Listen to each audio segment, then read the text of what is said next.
Hello Internet, and welcome to my very first Let's Read video. Let's hope I don't suck at this. But I'm starting this fully knowing that I'm going to suck because this is my very first time and I haven't fell into my groove yet. I don't have any intro music, I don't have any outro music. But, we'll get to that later. I just really want to talk about books right now. So without further ado, let's start talking about Ready Player One by Ernest Cline.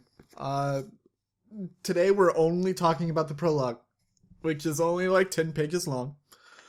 And if you see me veering off this way, it's because I'm looking at my notes that I have typed on my computer screen.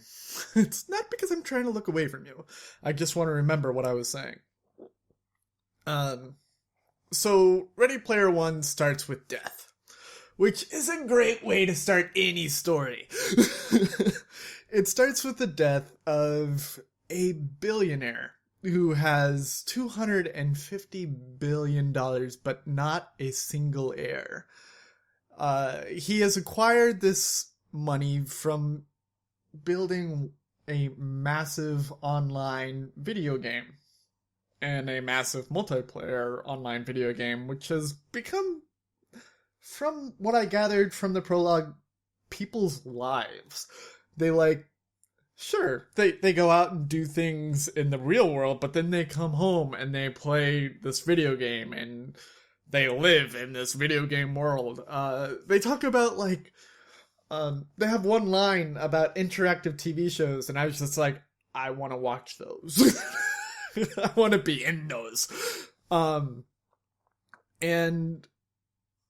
when this guy dies, a short film is released, and everyone in the world, memorizes this short film. It's called Anarok's Invitation. And it's basically this billionaire's video will, where he explains that, he may have gone... not gone insane, but he may have known that he was going to die without an heir, and that all of that money that he has to go somewhere. And so he's created this contest in this massive video game. Think No Man's Sky right now. It's like all the rage. Everyone's like dying to play it because it's just an entire universe where people can go off to different planets, and you can't possibly explore the entire thing in a lifetime. I'm imagining that's what this video game is, and he tells people that he's hidden an Easter egg inside of this video game, where if you find the Easter egg, you win his money, his entire kingdom of cash. It's just that's amazing. And the video that they describe in the prologue is amazing too, because it's all 80s. It's incredibly 80s, and that's just awesome. Because I love the 80s. It even starts with Dead Man's Party by Oingo Bongo, and that song is amazing. So what's not to love about this guy? I have a feeling later, we'll probably get some hints on how he's not that great. But right now, I'm just like, yes!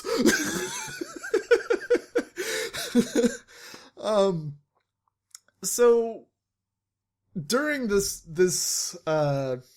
short film, he starts morphing into different versions of himself. He starts with, the 24-year-old version from 2014, the distant past of 2014.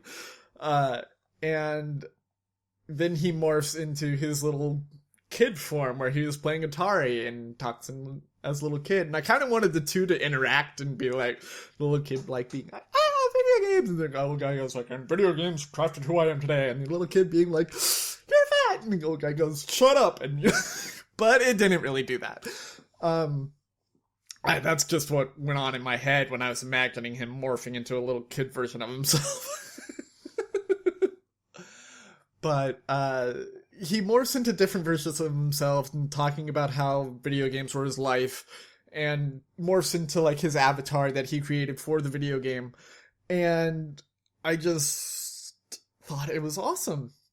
And he's explaining how he hid his Easter egg and how he's not quite sure if he hid it a little too difficultly or if he made it a little too hard for people to find. And I was thinking, well, crap, is this book only going to be about, finding the Easter egg? Which still might be a possibility, but I was thinking, is this going to be an adventure where people try and find the Easter egg but never find it? And then it got to the end of the chapter, and the narrator takes back over, and he says, dozens and dozens of books and miniseries have tried to retell my story, but they all got it wrong. Because I am the person that found the Easter egg. And I was like, oh, thank God. Because one of the reasons I wanted to read this book was because it was touted as like a Willy Wonka for video gamers. And I was like, that sounds amazing and perfect for my channel. So yeah, why wouldn't I want to read that for you guys? And if it's just going to be some guy trying to look for the Easter egg but never actually getting to the Willy Wonka part, that's not as fun. I want him, like, going through the factory and discovering all of the things, and I just want that adventure of him doing that. And there are also a lot of different allusions to how the world is right now. Apparently it's not quite dystopian, but it's really close to getting there. One of the lines is like a city or a news report would pop up if a city just vanished in a mushroom cloud, and I was like, whoa.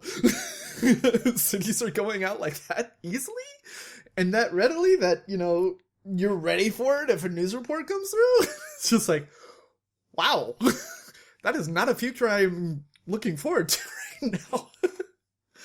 But yeah, apparently the narrator found the Easter egg on February 11th, 2045, and I have a feeling that's going to be a very important date. And I am just really looking forward to hearing how he found the Easter egg, but more importantly, what he did with all of the stuff that he won after he got the Easter egg. And I guess we'll figure that out in later chapters, since this was only the prologue trying to set up the world, and it does it really interestingly. I've already read the next chapter, so I already know that the next chapter is all about just describing the outside world, outside of the video game, outside of the short film. So I guess you will all have to look forward to that tomorrow, and I will see you all then. The questions that I have for you, the video that he made, the video was obviously like inspired by John Hughes movies, because he makes a lot of references to like Heathers and Pretty in Pink and all those. And I was wondering, like, what kind of director would you have to direct your video, and why? I'll tell you my answer tomorrow, and I hope you all have a wonderful day, wonderful evening, and toodles for now. Laters!